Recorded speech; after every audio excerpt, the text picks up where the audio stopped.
Hi, I'm Pete Atherton, one of the community experts at Apogo, and I'm going to talk to you today about 5 things I wish I knew when I started teaching.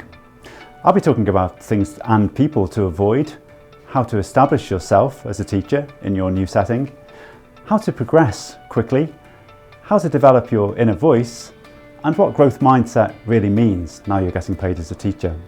So firstly, things and people to avoid. Well, first thing to think about is never mistake motion for action, as Ernest Hemingway once said.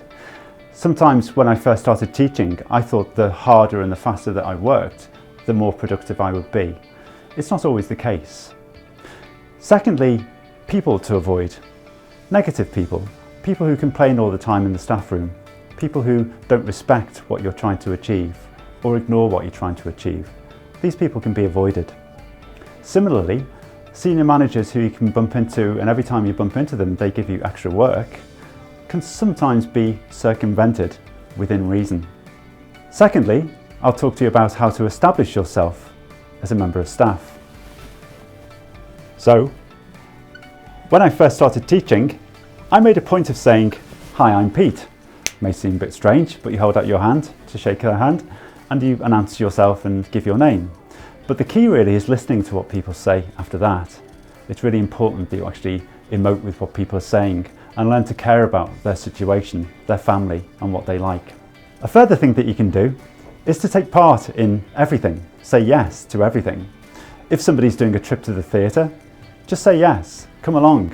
You'll form relationships with people and you'll enjoy it. There's a pretty good chance that it actually will help further your career.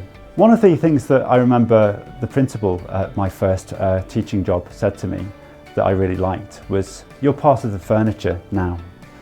And think about that. Think about how you can become part of the furniture. You can become established and trusted and well known in your setting. Thirdly, we'll talk about how to progress fast. Okay, so one way in which you can do this is to bounce your ideas around to other people. Be an ideas person. Share your ideas of where you would like to develop and how you think that your subject should develop without trying to undermine your head of department. Be positive about everything and about everyone. Contribute, add to, augment other people's ideas and never dismiss them or disrespect them. Next, try and map out your career. Make it clear to people around you where you would like to go and how you might get there. Fourthly, develop a positive inner voice. Say to yourself, "You can."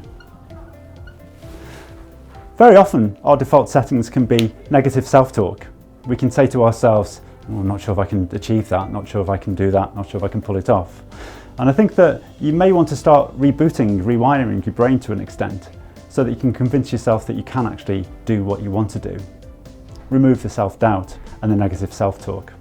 Leading on from the previous point, the 5th point is about the notion of growth mindset. You may be familiar with this idea from Carol Dweck, the idea that if you can't do something, it's not because you will never be able to do it, but because you can't do it yet.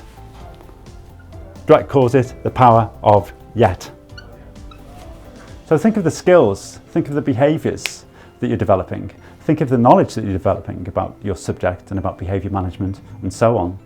If you can't achieve what you want to achieve, be patient and kind to yourself, because the more that you see this as something that you can't do yet, the more achievable these goals become.